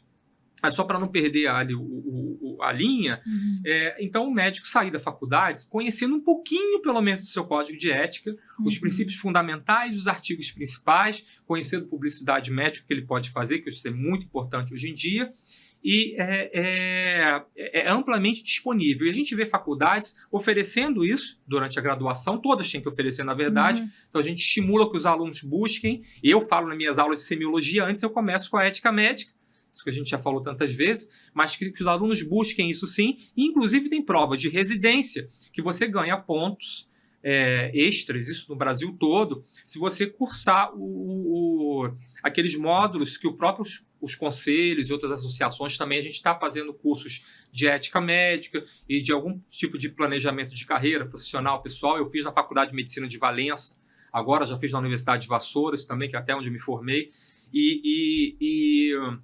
a gente fala tudo isso que a gente está falando desse podcast ao vivo para os alunos e dá uma aula sobre ética médica, né, mercado de trabalho e tal. E com o certificado, o aluno ele ganha pontos extras na prova de residência. Então, todo mundo que fizer já sai daqueles pontos e, se for comparar com quem não fez ou não se interessou, vai estar na frente. Faz diferença. E isso vai fazer diferença para a prova ali, mas principalmente para a sua vida depois. Então, realmente é importantíssimo e não custa nada. Como eu disse, tem o Código de Ética Médica em PDF, na internet, no celular, em tudo, e você pode, pelo menos, ler os princípios fundamentais e os artigos principais. E se tiver alguma dúvida, consulta o restante do livro. Né? É pequenininho também. Só uma dúvida, que aí é uma dúvida pessoal. Existe algum canal do CREMERGE, enfim, dos conselhos, para que o médico, ele possa consultar, não só o médico, mas eu não sei se tem o médico só que pode consultar, a população geral pode consultar, existe algum canal? Isso é uma dúvida minha mesmo. Todos os conselhos têm site, obviamente, né? Tem YouTube também do CREMERGE, tem Facebook, Instagram do CREMERGE, e tem os cursos informativos que são feitos. Eu recomendo que todo mundo siga, né, o Instagram do CREMERGE, porque tudo é publicado lá hoje em dia, para dar ampla publicidade aos médicos, e é acessível à população também, é aberto.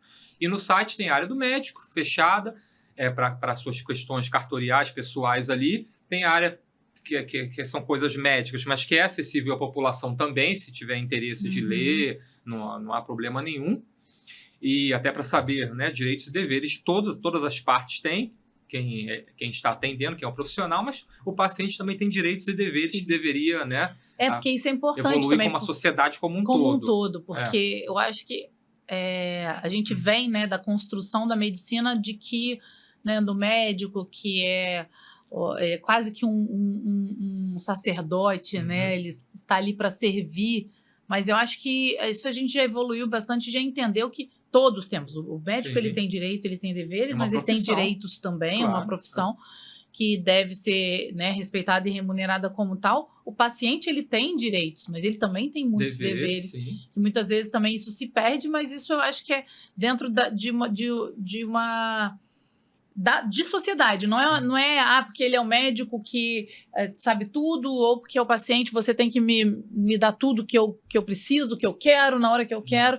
Então, acho que isso é um amadurecimento da sociedade como um todo, de que o médico ele também respira, ele também vai ao banheiro, ele também tem que se alimentar. Isso, inclusive, durante Isso, inclusive, durante um plantão de uma emergência lotada.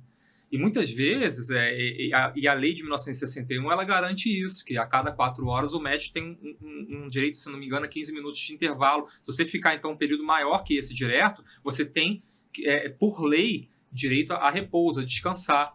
Nem é para todos os médicos estarem dormindo em um plantão, nem é para todos os médicos também não poderem dormir em um plantão. Os casos graves sempre atendidos na hora, as urgências e emergências, os casos amarelos com a maior rapidez possível. E na estratificação de risco, tem muita gente também, aí falando de uma evolução da população, muita gente que procura grandes emergências ou UPAs superlotadas para pegar atestado. Sim.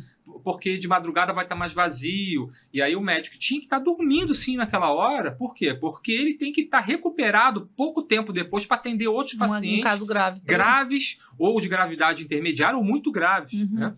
Então, e vai por qualquer resfriado, qualquer coisa, ou vai toda hora naquela unidade. E saber que hoje existe essa classificação, né? Você tem uma classificação, né? A classificação de Manchester, e classifica o paciente de acordo com gravidade, e que essa gravidade, ela não é só para dizer se se o paciente é grave, é para dizer o tempo que a gente tem como médico, como equipe de atendimento desse paciente. E pode ser que ele vai ficar esperando por muitas e muitas horas lá. Existe, inclusive, o paciente verde, ele pode esperar até 4 horas, né? O tempo de atendimento em emergência. Então, isso é uma coisa que eu acho que é importante, já que a gente está falando sobre carreira médica, falando sobre ética médica, também a visão da população para o outro lado, a evolução de entender que você vai chegar de madrugada na UPA, se você tiver uma tosse, é bem provável que você espere até mais do que 4 horas, porque pode ser que naquele momento, infelizmente, aquele seja o único médico para poder atender, e ele está atendendo um paciente que está com um infarto, que está uma parada, um paciente que precisa ser entubado. Então, e pedir muitos exames desnecessários, muitas vezes, você está tirando a chance de uma outra pessoa ter aquele exame. Você está esgotando os recursos do sistema público de saúde, você está esgotando os recursos dos planos de saúde. Porque eu pago do plano de saúde, então eu quero aquele catatal de exame que está dosando cromo, molibdênio, magnésio e não sei o que do sangue. Isso não tem indicação nenhuma dos médicos solicitarem isso. Não há indicação nenhuma. E o recurso, ele é finito, acaba, né? Você está tirando de outro. Aí o seu plano de saúde ele não vai ficar com um preço mais acessível, sem ter tantos aumentos. O hospital não vai ter todos aqueles recursos porque ele está ali equilibrando entre o seu lucro e os seus gastos. E, às vezes, muitos desses gastos são desnecessários para o sistema de saúde. Então, toda essa evolução do respeito entre os profissionais e a população, do uso racional dos exames, do direito ao repouso dos médicos, dos profissionais da área da saúde que estão atendendo as emergências, toda essa evolução como sociedade seria boa para todo mundo. Para todo mundo. E aí, até falando naquilo que você falou sobre a questão de... É difícil até falar qualidade de vida, né? Porque às vezes a gente fica naquela coisa assim, mas sobre propósito, vida, condução, de como... Porque, assim, a carreira médica é uma carreira que é bem longa, né? A gente não tem uma expulsória, né? Vamos dizer assim. A gente, geralmente, a maior parte dos médicos trabalham até longas idades. Sim. É uma carreira, como várias outras carreiras também, mas hoje a gente está falando sobre carreira médica, né? É uma carreira exaustiva, né? Sim. São muitas horas de trabalho, são muitas horas de estudo, muitos anos de estudo, né? Às vezes as pessoas não têm ideia de que um médico, para ele ter uma especialidade, ele leva 12, 15 anos para ele poder estar ali, começar a sair para começar a crescer dentro da carreira dele ali. Como você acha que, assim, qual conselho você dá para a gente equilibrar isso? Vida pessoal, carreira, aqueles primeiros anos que você tem que se dedicar mais mesmo ali, não tem jeito, você vai estar mais corrido para daqui a pouco talvez você tá num voo de cruzeiro um pouquinho melhor, que também não é tão melhor assim. Mas, assim, como equilibrar isso? Eu te confesso que, assim, até hoje eu tenho um pouco de dificuldade como pessoa de equilibrar Meus pratinhos, eles não ficam muito equilibrados, não. Mas tem alguma dica? Você também acha que os seus pratinhos também caem? Como é que é isso, assim, para você? Eu acho essa pergunta, né? Cada pessoa vai concordar comigo, vai discordar de mim, vai falar que não, que sim. Também depende muito. Acho que cada pessoa tem que parar.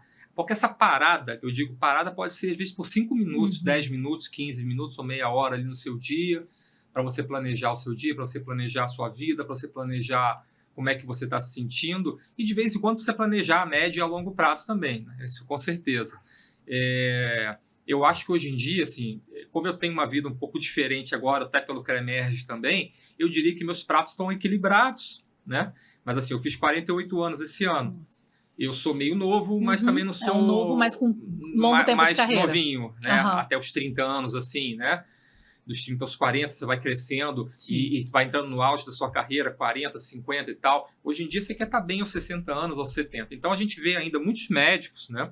Claro que cada um tem as suas peculiaridades, as pessoas que têm 1, 2, 3 famílias, vários filhos, e cada um é arrimo de família. É difícil. Mas a gente vê médicos, assim, às vezes chegando a 70 anos, 80 anos, dando plantão. Não é ele fazendo um consultório 1 ou 2 vezes por semana porque ele quer, porque ele gosta. Eu pretendo sempre continuar também em alguma coisa relacionada à medicina enquanto eu tiver saúde. Porque a gente gosta, a gente quer fazer. Não só pelo retorno, pela nossa profissão, mas independente de você precisar daquele retorno financeiro ou outra coisa ou não, porque você ama, porque você gosta, né? Mas a gente vê médicos que estão fazendo transportes em ambulância, plantões em emergência, coisas que talvez eles fisicamente, mentalmente, já não aguentem mais. Então, não tem jeito, você tem que parar em algum momento, se olhar no espelho,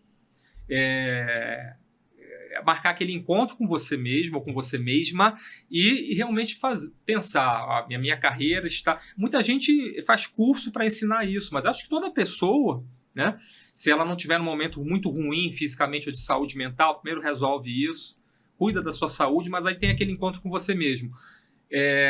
Em que ponto da minha carreira eu estou? O que eu quero? Eu sou ainda jovem de 20 anos, me formei com 23 anos em medicina, 24, 25, estou novo, fiz minha residência. Poxa, é hora de você ralar mesmo. Você vai depois ainda ralar ainda mais, mas depois termina a residência e você vai ter aquele... que coisa boa, mas ao mesmo tempo você ali é o especialista agora. Então você vai organizando seus horários, vendo as coisas nesse momento e também depois com a carreira já um pouco mais consolidada. Enfim, todos os momentos. Pare e pense. Primeiro, se você está feliz com aquilo, se você está deixando nem que seja meia hora, porque um professor da Faculdade de Medicina, a minha esposa sempre cita essa frase também, tempo é uma questão de prioridades. Um professor nosso, catedrático de ginecologia, falava isso. É verdade. Tempo é uma questão de prioridades. Você precisa do seu retorno ali, do dinheiro, do retorno financeiro, você precisa pegar oportunidades até para você seguir aquele encarreiramento que a gente falou, então não deixar de aceitar essa oportunidade, seguir. Mas em vários momentos ali, você está fazendo isso sem praticar um esporte ou algum exercício, sem, de repente, estar estudando, se aperfeiçoando em algo que você poderia estar melhor agora, mais consolidado na medicina, ele está fazendo muita coisa ao mesmo tempo, você não está se planejando financeiramente. Essa questão das finanças também, porque eu gosto disso, né? Mas dá um podcast inteiro, que tem muitos... Eu não sei se seria a maioria, mas eu arriscaria dizer que pode até ser muitos médicos que são, assim, do ponto de vista financeiro, do ponto de vista de planejamento financeiro, eu não tenho formação em planejamento financeiro, né? Hoje você pode fazer cursos disso, mas eu só gosto. Então, tudo que eu falar, por favor, não é uma autoridade certificada, CFP, né? Nada disso. Mas você vê médicos que têm um retorno muito bom, mas são completamente descontrolados. Que mesmo o cara ganha 100 mil por mês e gasta mais do que 100 mil por mês. Então, médicos que gastam mais do que ganham. E isso é muito frequente. Houve um problema? Ok.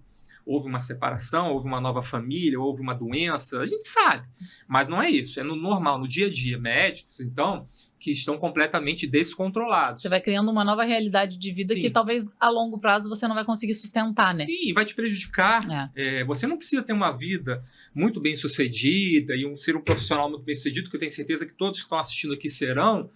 e deixar um legado. Eu penso muito em deixar um legado, deixar uma marca para sua família, você um cidadão, para a sociedade. Às vezes você não tem esse objetivo, você quer só para você, quer ter uma vida boa, Confortável. tranquila, confortável e de forma ali individual. Não tem problema nenhum.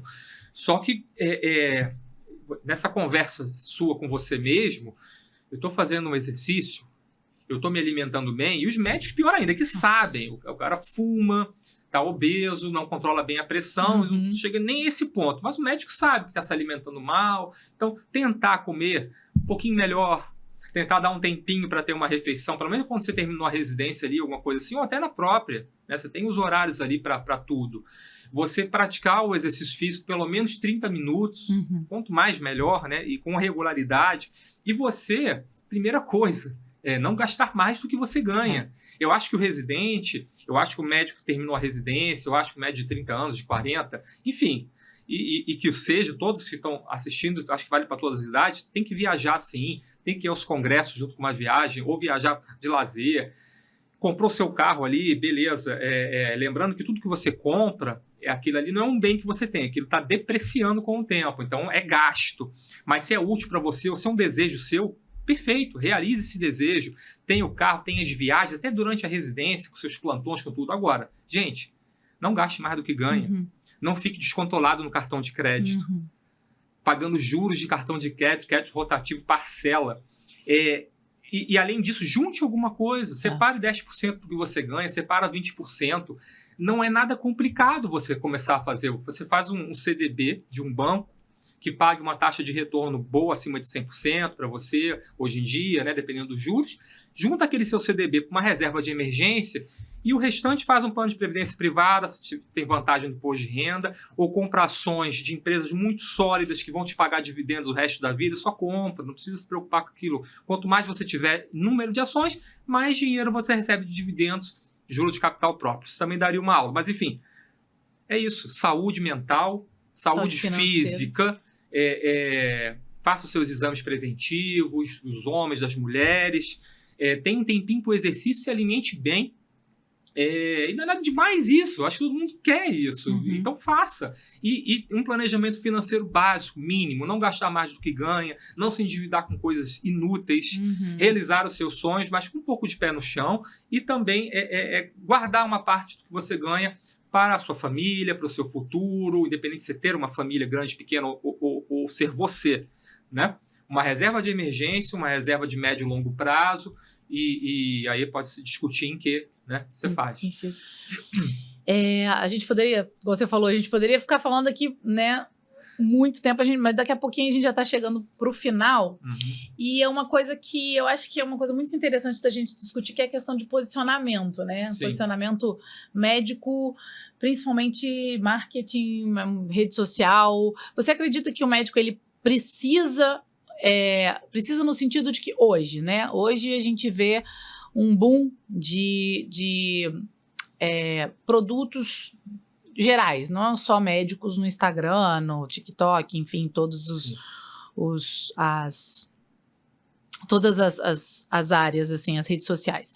Você acha que o médico ele precisa se posicionar em rede social? É importante que ele se posicione em rede social? Ele não deveria se posicionar? Qual a sua opinião relacionada a isso?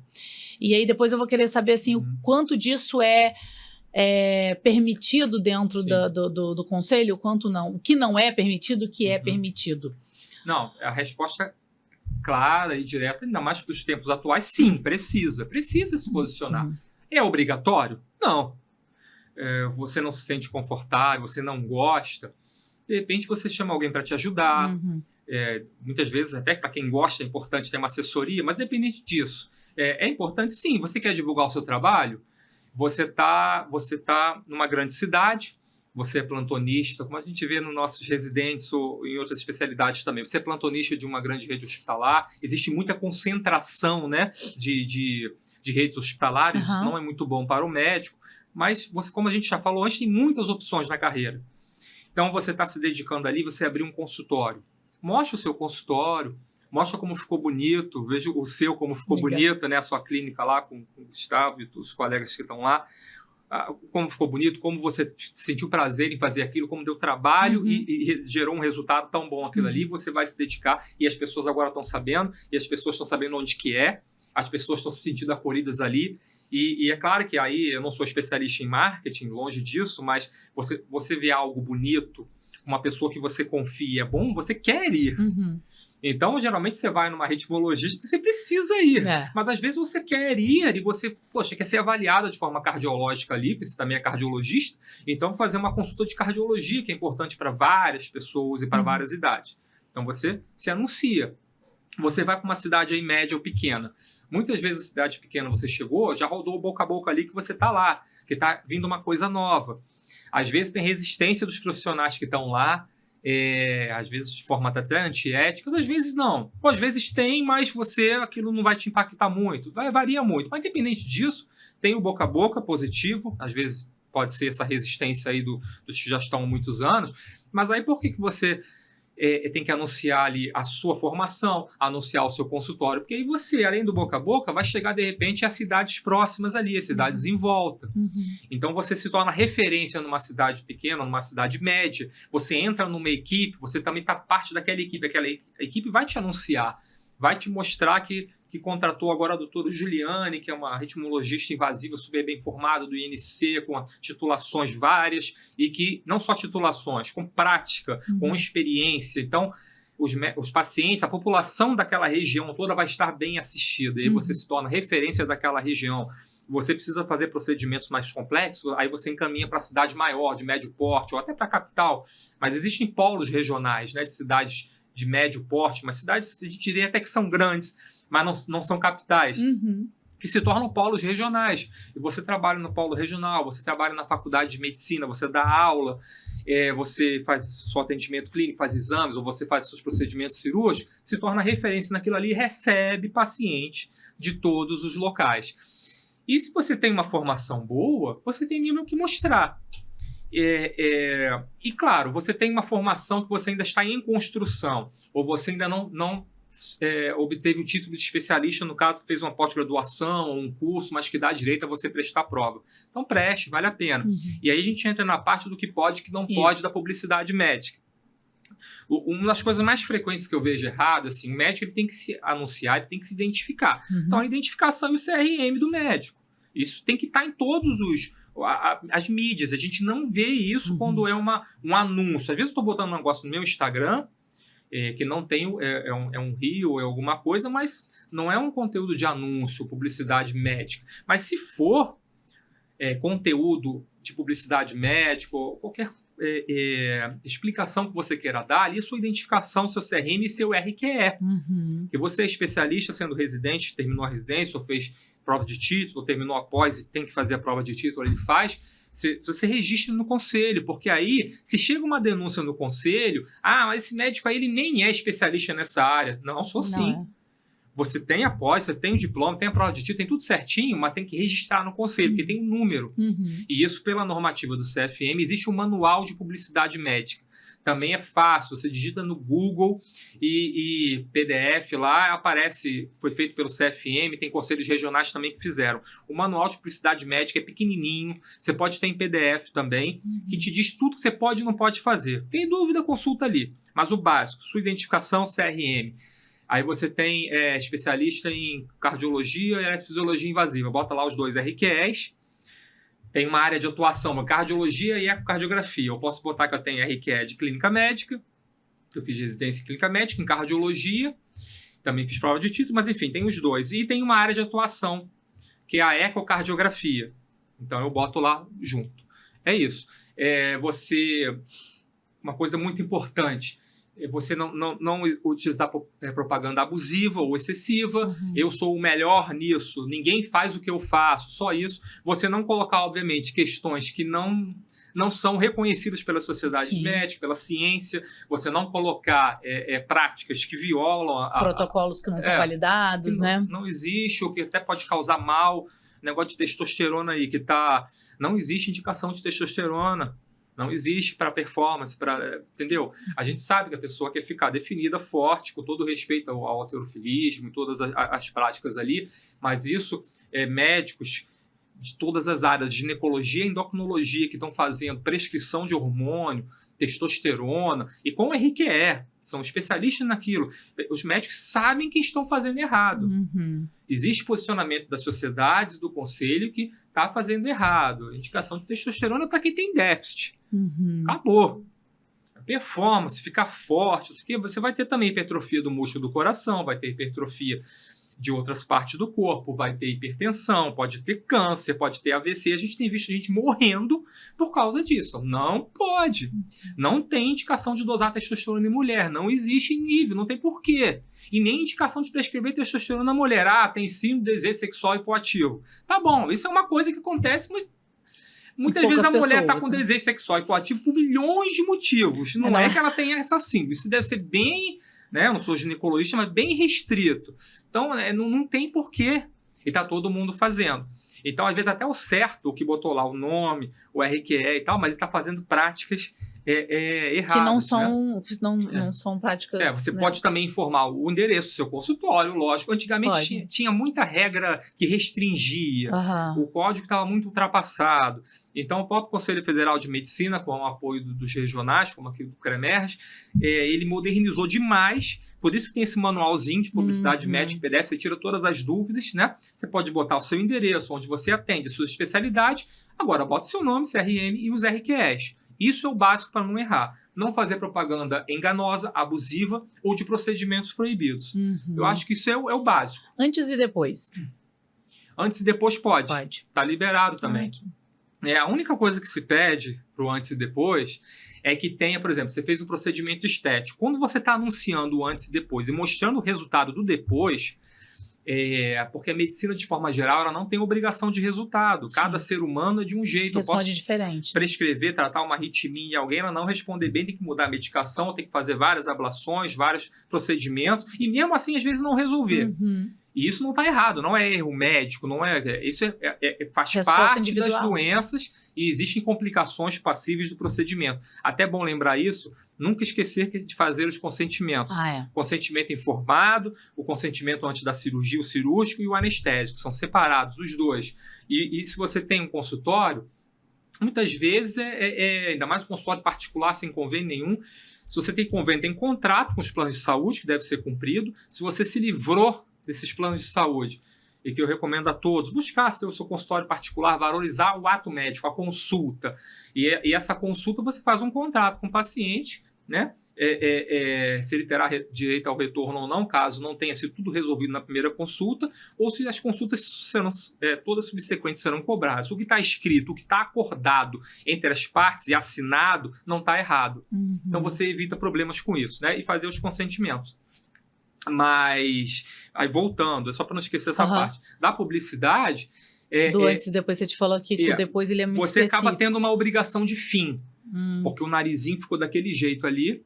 Então, se o meu não ficar... A maioria dos pacientes vai ficar daquele jeito. É claro que tem variações, isso o paciente pode ficar insatisfeito, mas não daria problemas éticos, e eu acredito que nem nas outras instâncias judiciais, né, civil e criminal. Agora, se ficar muito diferente, ou acontecer complicações que não são previstas no procedimento, você fez o antes e depois ali, vai estar ali mostrando e saiu totalmente errado. Então, quando você começa a fazer isso, você tem que ter bastante consciência da sua técnica, do que você está fazendo, e de conseguir aquele resultado sempre, ou bem próximo daquilo sempre, e não oferecê-la a pacientes que você sabe que não conseguem enxergar aquele resultado, ou muito menos se você não estiver seguro de fazer sempre aquilo igual. Ali. E o antes e depois, o que se pede no manual de publicidade médica é que ele tenha um caráter informativo. Você bota o antes, mas tem uma explicação para as pessoas. Olha, a paciente, ela tinha uma lesão aqui, ela tinha um excesso de gordura de pele, isso aqui incomodava a paciente, dificultava a respiração, ou então causava uma grande perda de autoestima, assim, assado. Tem uma explicação, e o depois tem uma pequena explicação também dizendo, foi corrigido isso e isso, e isso gerou tal benefício à pessoa. Com as explicações bonitinho, pode fazer sempre antes e depois. É importante. É só os médicos seguirem isso, não é nada demais, nada complicado, mas a gente vê muitas vezes pessoas não fazendo por preguiça ou por desinformação. Desinformação, assim, se você tem uma assessoria para isso, a assessoria tem uma obrigação de saber tudo sobre publicidade médica, o manual, a resolução, tudo certinho. Manual de publicidade médica atual. Se você não tem uma assessoria, então faz o básico e vai com calma ampliando, mas olhando o manual para você não cometer equívocos que podem te dar problema. O que realmente o CRM fiscaliza? Qual é o papel do CRM na fiscalização do ato médico? A gente acaba fazendo muito mais coisa do que é atribuição legal do Conselho, porque a gente até busca, né, trazer melhorias para os médicos e para a sociedade, segurança, educação continuada, entre várias coisas. Agora, o que o Conselho faz por lei é julgar, atividade judicante, e como eu falei, primeiro se abre uma sindicância, e a grande maioria são arquivadas porque é só briga ou é coisa que não tem dano, e as mais sérias que viram processo e podem ser absolvidos ou condenados os médicos. E a fiscalização é justamente isso, é uma ampla gama que o Conselho tem que estar ali até ao lado da população, ao lado dos médicos profissionais também, porque se está fiscalizando uma unidade hospitalar, está fiscalizando os nossos relatórios aqui do CREMERG, do Conselho Regional de Medicina do Estado do Rio de Janeiro, eles são muito elogiados pelo Ministério Público, porque o Ministério Público ele usa os nossos relatórios de vistoria em milhares de hospitais e clínicas que a gente faz, é muito. Sempre tem alguém reclamando que não foi a lugar tal. Sim, mas é muita coisa, são milhares, dezenas de milhares, e a gente tem milhares de relatórios também, são muito completos pela equipe que é super competente, e aí eles são enviados ao Ministério Público do Estado do Rio de Janeiro. O Ministério Público utiliza esses relatórios para cobrar melhorias. Então, você vê a reforma dos hospitais, você vê equipamento dos hospitais, reequipamento dos hospitais, readequação de não só de estrutura, mas de aparelhagem, de medicações, às vezes em falta, às vezes coisa básica que não pode, né? Suporte estrutural de medicações, de aparelhos, e às vezes o hospital adquire uma complexidade até maior graças a ações de fiscalização, e todo médico tem direito também, se achar que está trabalhando no local insalubre, com condições muito ruins, de comunicar ao Conselho ali no e-mail, né, no Fale com o CRM, na área do médico também, tem vários canais ali que são fáceis de chegar, e você mandar essas queixas, que a gente, dentro do possível, com a maior rapidez possível, vai mandar uma equipe com médico fiscal, e não necessariamente vai um conselheiro junto, né? Às vezes pode até ir, mas um médico fiscal e a equipe técnica junto vão fazer um relatório completo e avaliado pelo conselho, e a gente toma as providências junto aos diretores, que muitas vezes são médicos, na maioria das vezes, e o diretor técnico sempre tem que ser médico, por lei, e o diretor geral, o cargo administrativo, muitas vezes também é. E a gente toma essas providências com eles, cobra, as coisas vão melhorando, às vezes lentamente, às vezes mais rápido, e a gente sempre encaminha uma cópia ao Ministério Público, e ainda mais quando são instituições públicas, claro.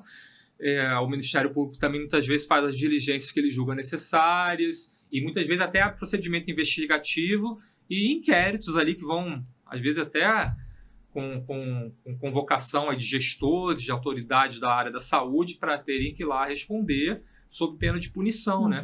Pode virar processo judicial e um político fica inelegível, acontece alguma coisa, é punido, e a gente acaba defendendo o médico que está na linha de frente. Na linha de frente, né? É um trabalho que fica muito no backstage, sim, né? Mas que é direcionado para a carreira médica. A gente está chegando no final, infelizmente, podia ficar aqui conversando com você, até eu estou aqui assim, então você está falando e eu estou aqui, fico assim. Existe alguma coisa que você quer falar, um recado que você quer dar, alguma coisa que a gente não entrou ainda, porque são muitos assuntos, né? Carreira médica é uma coisa enorme, igual você falou, tem várias nuances, tem desde da formação até mesmo a parte publicitária. Sim. Tem algo que você queira falar, um recado? Eu acho que o mais importante, né, assim, chegando ao final, a gente tentou falar um pouco de tudo, né, mas dá para desenvolver muito mais cada tema. Eu acho que faltou a gente falar só, você citou e eu acabei não, a questão da inteligência artificial. Isso. Os médicos, muitas vezes, alguns colegas têm receio. O médico, no estágio de conhecimento atual que se tem, isso está evoluindo muito rápido, mas o médico não será substituído pela inteligência artificial. Mas o médico que não tem medo ou tem repulsa à inteligência artificial, que está fugindo, esse aí pode ser que se prejudique no futuro. Né? A gente não tem robôs androides ainda que são médicos. Até tem projetos aí, e mesmo assim, na prática eles vão auxiliar. Então é sempre o médico ele usar a inteligência artificial para melhorar o cuidado que ele está prestando ao paciente. Ele é um médico que segue a medicina baseada em evidências, junto com a sua prática também, com a sua experiência ali, o médico que segue as diretrizes clínicas, os protocolos de qualidade assistencial, tudo isso, excelente. Agora, de repente, a IA vai te ajudar, você se desviou um pouquinho desse caminho sem se perceber, vai te ajudar a não desviar, vai te dar opções diagnósticas, alguma, de repente, não passou pela sua cabeça. Passou 4, mas são 5 que podem ser, e às vezes o paciente tem aquela quinta, e a IA vai te ajudar. Ele vai refinar o seu laudo de ressonância magnética, de tomografia, de ecocardiografia, para eu poder fazer mais exames, ter um retorno maior, e a empresa que me contrata também, ou se eu for dono, for um empreendedor, que a gente sempre recomenda o médico, vai buscar o seu empreendedorismo também. E aí ele vai me permitir fazer mais sem perda de qualidade, com aquele laudo bem feito, com aquele laudo sem deixar passar nada, e se passar ela vai indicar e você vai completar aquilo ali. Então é uma ferramenta que vai te ajudar. E os médicos que são muito aficionados com informática, tem médico, alguns a gente conhece que são programadores, tem médicos aí que estão muito conhecidos, que desenvolvem uma startup que conecta o paciente ao médico, o paciente é uma rede de saúde, ou um provedor de saúde ali, e monitora o paciente em tempo real, tanto as suas condições físicas, sinais vitais, ou monitora se está usando a medicação, enfim. Médicos desenvolveram esses apps foram comprados por grandes empresas, e hoje em dia, não só porque eles estão muito ricos ou não, milionários, isso aí, eles desenvolveram coisa legal e ganharam por isso e vão continuar trabalhando. Então, desenvolver o app, desenvolver um programa, programar, ser empreendedor nessa área, isso é um mercado também em expansão, né? Então, eu acho que o acesso a uma informação também, né? Você consegue, obviamente, é uma coisa importante que eu acho que ainda as inteligências artificiais elas estão melhorando, mas é como você também dá ordem para ela, né? Como você... Ela não é uma coisa... ela não vai... Ela cria, né? Algumas informações. Sim. A gente tem que tentar ter muito cuidado com isso, porque ela cria. Então, você dá o direcionamento correto para ela que ela te dê a informação real. Isso é muito importante. E, às vezes, você precisa de uma coisa muito rápida. Esses dias eu usei, inclusive, eu precisava de fazer uma revisão rápida de vários estudos no mundo todo sobre uma coisa que era muito rara que acontecia. E aí eu puxei rapidamente ali... Ele faz em segundos para você uma quantidade enorme de estudos dentro do mundo inteiro, com todas as informações. Esse estudo, fizeram isso, essa era a população, aconteceu isso, o segmento foi assim. Então, você aprende mais e aprende rápido. Se a fonte de informação for confiável...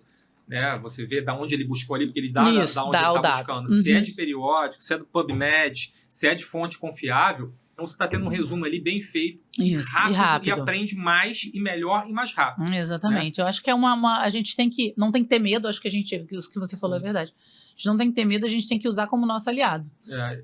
E que para quem é mais apegado à programação, que eu sou completamente zero, assim, sou zero tecnológica nesse sentido, acho que criar coisas que podem trazer benefício para a população, benefício financeiro, obviamente, para você, mas benefício para a população também. Tem vários grupos trabalhando com isso. Se você conhece um colega seu da faculdade de medicina, ou você viu uma startup sendo anunciada, ou você tem um time empreendedor e quer fazer, às vezes você tem a ideia e vai dando os insights para o seu colega médico ou engenheiro de outra área que sabe programar, e você dá a ideia, se associa com ele, desenvolve um negócio que pode dar certo, pode não dar, e às vezes pode dar muito certo, virar aí uma coisa muito... A gente vê de ensino, a gente vê vários aí desenvolvido por acadêmicos, desenvolvido por residentes e por médicos já mais consagrados, pode ser comprado por uma grande, e você, às vezes... começar a trabalhar só naquilo, ou começar a trabalhar só num app de educação continuada, como a gente conhece colegas também, até na Cardio, que estão fazendo isso agora. Então, eu acho assim, como recado final, é que a medicina realmente é maravilhosa, né? A medicina brasileira é uma das melhores do mundo, sem dúvida, é maravilhosa, é muito ampla, tem milhões de possibilidades.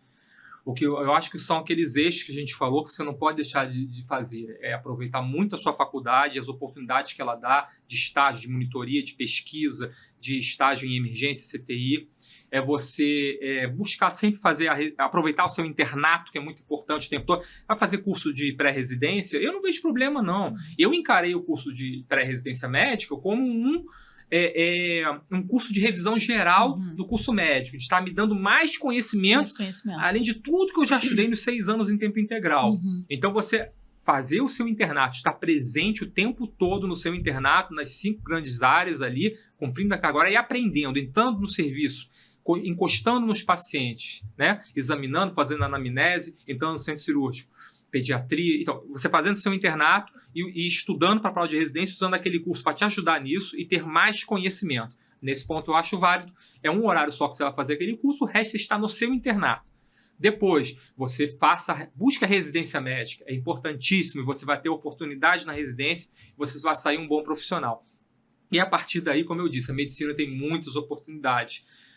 Seja um bom médico na parte técnica, científica, estude, se aperfeiçoe, faça mestrado, doutorado, se você quiser, vá aos congressos, estude. Seja um bom médico consolidado naquela área e tendo uma boa relação médico-paciente, escrevendo tudo que você faz, acolhendo, escutando aquela pessoa, você vai evitar a grande maioria dos problemas e, de repente, busca outros caminhos se você julgar que é necessário. Busca aquela conversa com você mesmo, como é que eu estou mentalmente, como é que eu estou de saúde, me alimentando, fazendo exercício, e aí é hora de eu buscar outro caminho.